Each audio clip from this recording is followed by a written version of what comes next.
Hello everyone. Now we are going to the new chapter or new topic after we go through all the layers in the computer networks from the application to the link layers except the physical layer.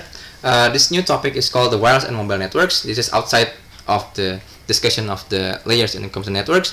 And the reason why this is an important topic to discuss because we know that the number of mobile subscribers already exceeds the number of landline phone subscribers, and also we see that there are more and more mobile apps, even the IoT based applications. This is the trend that I think we can say that there are more demands towards the wireless and mobile technologies. Alright, but then in this chapter we are going to discuss two important challenges. The first one is wireless aspect of it. So basically this we'll discuss about the characteristics of physical let's say physical characteristics of the wireless medium when it is used as the communication channel, and how these challenges can be addressed by different wireless technologies such as Wi-Fi and cellular technologies. And then the second one is the mobility aspects. Okay, so this seems or this sounds like something familiar. When we talk about the wireless, mobile, this is quite similar, but then they are two different things in the networking sense. All right. So let's go to introduction. So first of all, we will discuss about the elements of the wireless networks. The first one, we have the wireless host. This can be laptops, smartphones, tablets, or even IoT devices, Bluetooth, and so on. They run applications and they may be stationary or non-mobile. So for example, if we have our laptops connected to the Wi-Fi networks, and then we are just sitting on our desk working on something, we're not going anywhere. So that's stationary wireless networks. Or we can have our smartphones when we are going by our car or on the train and so on. When we make phone calls, even though we are in the cars, and then we can still maintain our connection, our session, phone call or video call during our trips. So this aspects is about the mobility. And then one thing that I already mentioned before, the wireless does not always mean mobility. Okay, so we'll talk about this later. And then the second element is base station. Base station, it serves as the bridge or relay between the wireless networks, the hosts that is connected by using wireless connection to normally to the public internet networks, which is mostly developed in the wired networks. Okay, and then this is basically base station is used in the infrastructure mode. We'll talk about this mode later, but then in general this is also called as the last mile, because from the public internet networks, this is the last mile before we reach to the end users with the wireless devices. And there are different terms used in the base station. If we talk about the cellular networks, sometimes it is called cell towers, or sometimes base stations, or E node B, or something else. But when we talk about the Wi-Fi networks, normally it is used. It is called as the access points.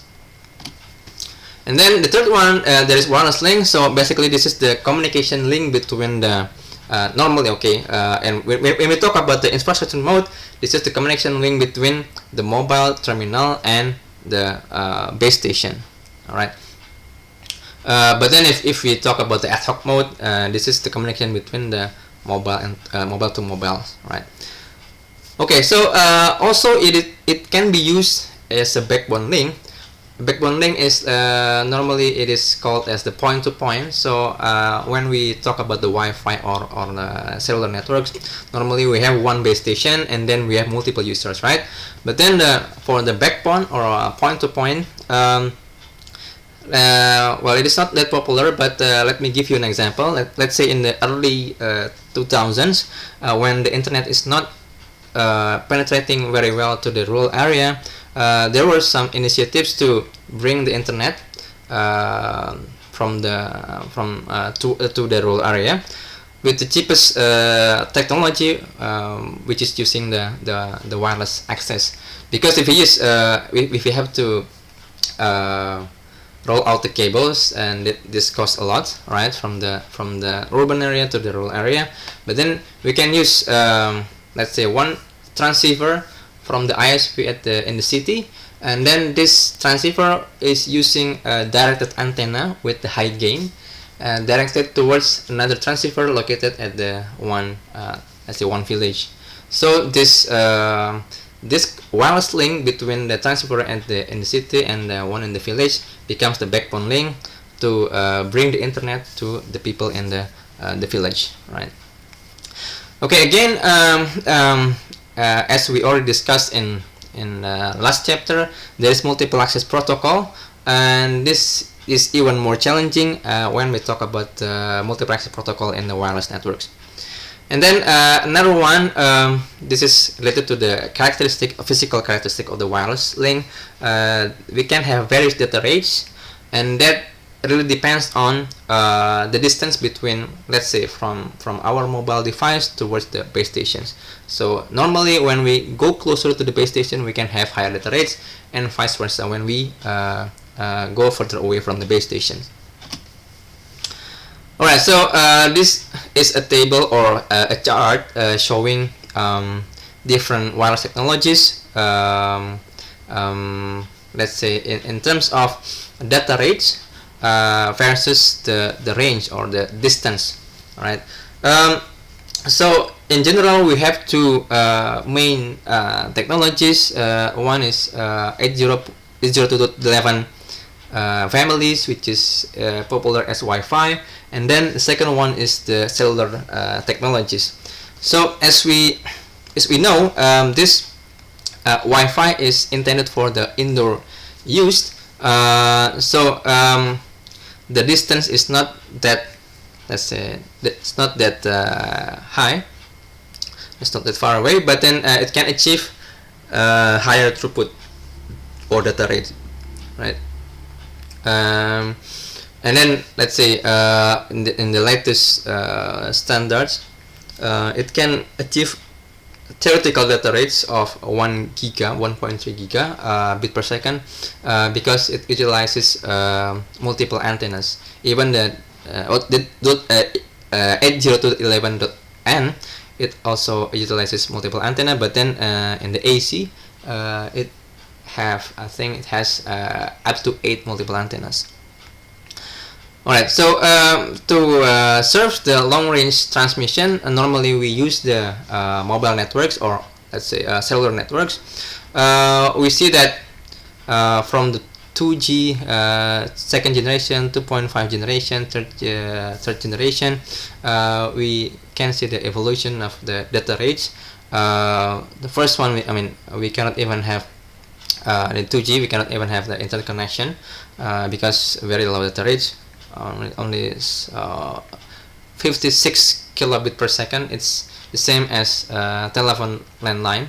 Okay, but then later in LTE, even maybe 5G and next 6Gs, we can expect higher data rates with the long-range transmission. All right. Alright, so now we discuss about different modes in the wireless networks. The first one is infrastructure, as we said before. Basically, the main point is that there is a connection between these wireless networks with the network infrastructure, or basically it can be public internet or just wired networks. Alright, so and the one that is responsible to be a relay or the bridge between the network infrastructure and the wireless networks are the base stations, like this one. Okay, and then there is a new term used in this infrastructure mode. Well, it's not really in the infrastructure node, but then there is something called handoff. So handoff happens when a mobile terminal, so for example in this example, in the first time this mobile terminal is connected to the first base station in the left. Alright, and then this guy is moving, okay, further away from the first base station in the left, and then getting closer to the second base station in the right.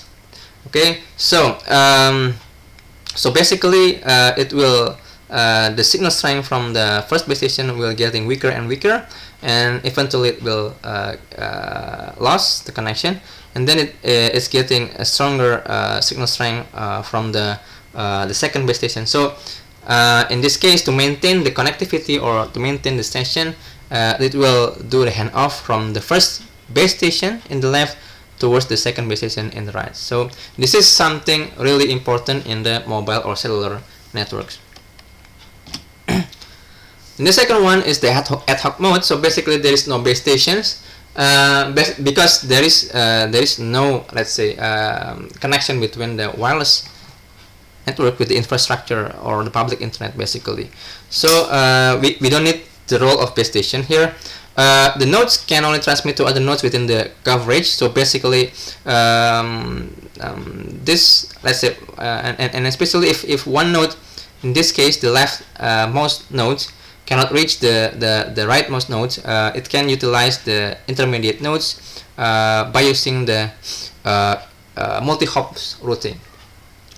But then there is one node here which is isolated because I mean it cannot be reached even by intermediate nodes. And then one important aspect also in this ad hoc mode is self-organization. So basically the nodes need to organize themselves, discover the, let's say, the nodes around, and then how to create the routings from one node to another nodes. This needs to be determined by distributedly, okay, by each of the nodes. Okay, now summarizing the different wireless modes and also single hop and multi hops, we can have four taxonomy of wireless networks into four classification. So the first one, single hop infrastructure mode. I think this is the most popular technology that we use. It is used in Wi-Fi networks, cellular networks.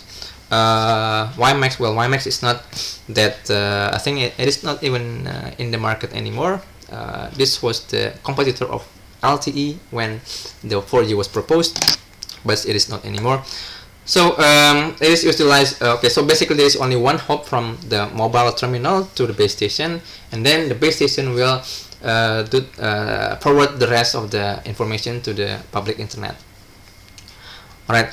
Okay, so the infrastructure mode and multi-hops, well, the terms that is used is called the mesh networks. Normally this is used in the IoT networks. Let's say if we have large area to, let's say, in the monitoring of, for example, forest monitoring and so on, we can deploy a lot of sensors, right? But then we only have one base stations. And then we cannot expect all the nodes to communicate directly to the base station. So we'll utilize multi-hop routing to reach the base station. All right. And then for the node infrastructure or ad hoc mode in single hop, yeah, this also used in the sensor networks, but it's for local only, right? And usually in the Bluetooth. Right, so in Bluetooth, for example, we can have one node as the master, and normally this is the, let's say, Bluetooth dongle, right? And then we have several slaves, like for example, we can have our headset, Bluetooth headsets, and mouse and keyboards. So they are slaves. But then there is no internet. I mean, there is no need of internet connection or communication with the rest of the wired networks, right? Okay, and then the last one, the ad hoc multiple hops. This is, I think, only in the research area. It's not really. I don't think there is really real implementation of this at the moment. But before there was research about MANET or mobile ad hoc network and vehicular ad hoc networks. Well, I can say something about the FANET. The idea was to have car-to-car communications. So each car, let's say, can have kind of transceivers. So if there is any information about traffic jam or maybe any crash or something like this, 10 or 1 kilometer ahead, the cars will relay this information to different cars. So let's say the cars that is 1 kilometer behind can get information and then to be prepared, something like this. But then now because the penetration of the mobile cellular network is very high, we can just use the infrastructure of the mobile or cellular networks. We don't need this kind of the vehicular ad hoc network anymore, right? Alright, so let's talk about the wireless link characteristics. It's not that it's just a view of this. Okay, so there are at least 3 characteristics of wireless links which differentiate it to the wired link. The first one is decreased signal strength. Okay, so I think there are most common the common side of the between the wired and wireless is that the distance will the transmission power decrease along with the distance. All right, and I think also in the physics we learned that the transmission power is inversely proportional with the square of the distance, right? But then it even worse when there is obstacle between the base station and the mobile terminals, right? But then in the cable networks or in the wired networks there is no such issue, right? And then the next one is the interference from other sources. So this interference will degrade the quality of the signals, so it can even reduce the signal power into the noise level, the level of the noise. So it's really not, we cannot really recover the information contained in the error signals anymore, right? And this is even prevalence in the 2.4 gigahertz band, because this is let's say free license band. Anyone can set up their devices without having to pay to let's say government or something, unlike for example cellular networks. So basically the telco operator has to pay 1 block of spectrum frequency so that it can operate in that specific spectrum, and then it's the operator will sell this to the customers, right? So the more users using the same frequency band, of course there is more interference, and then it will degrade the quality of the signals. And then the third one, it is called the multipath propagation. Well, physically we can say that let's say if we talk about the free space, so there is no obstacle between the base station and the mobile terminal. There is at least one direct path from the base station to the mobile terminal. But then there can be some objects around this base station and mobile terminal. For example, there are trees, or maybe even the ground. Okay, there is ground, and then there are trees, for example, or maybe there's buildings which is not blocking the communication link, or some other objects, cars, and so on. So the path from the base station to the mobile terminal can go through different paths. So for example, it can go through, so first there is one direct path, but then it can also go through the ground first, and then it will be reflected to the mobile terminal, and then maybe the link is going to the trees, and then reflected to the mobile terminal, and so on and so forth. So basically at the end, at the receiver, at the mobile terminal, there will be different version of received signal that contains the same information, but then they are delayed because there are longer paths, okay, and also with less different power level. All right, so well, this is not really seen the impact from this multipath propagation, but if we talk about signal processing, okay, Fourier transform, there is some issues when we go from the time domains to the frequency domains, and this basically also decrease the quality of the information transmitted from the transmitter to the receivers. So basically, the communication across wireless links, even if we talk about the point-to-point communication, is really challenging, or it's really difficult. All right. Okay, so there are two important, let's say, parameters used in the wireless technology. The first one is, and especially in the physical layer, the first one is called the SNR. SNR stands for signal to noise ratio. So basically, we can simply say this one as the signal strength, received signal strength. All right. So basically, this is how much the signal power you receive from the transmitter. So basically, the higher the signal or signal to noise ratio, SNR, basically we can have better quality of the signal. All right. And then the other one is the trade-off is the BER. So basically, BER stands for the bit error rate. Unlike the SNR, so basically, as the term says, the higher the BER, so the worse the quality of the information. So basically, we want to have high SNR. The ideal case is that we have high SNR and low BER. All right. So okay. So another one is that while the SNR is something happen naturally or something given by the in the environment. Let's say if we go closer to the base station, then we can most probably we can have higher SNR, but then when we go further from the base station, we'll have lower SNR, and especially when there is obstacle in between, then we can even have worse SNR. But then the BR, normally it is something that is defined as the, let's say, maximum BR that can be tolerated by the transceiver device. All right. So for example, we can say the maximum BR is 10 to the power of -5.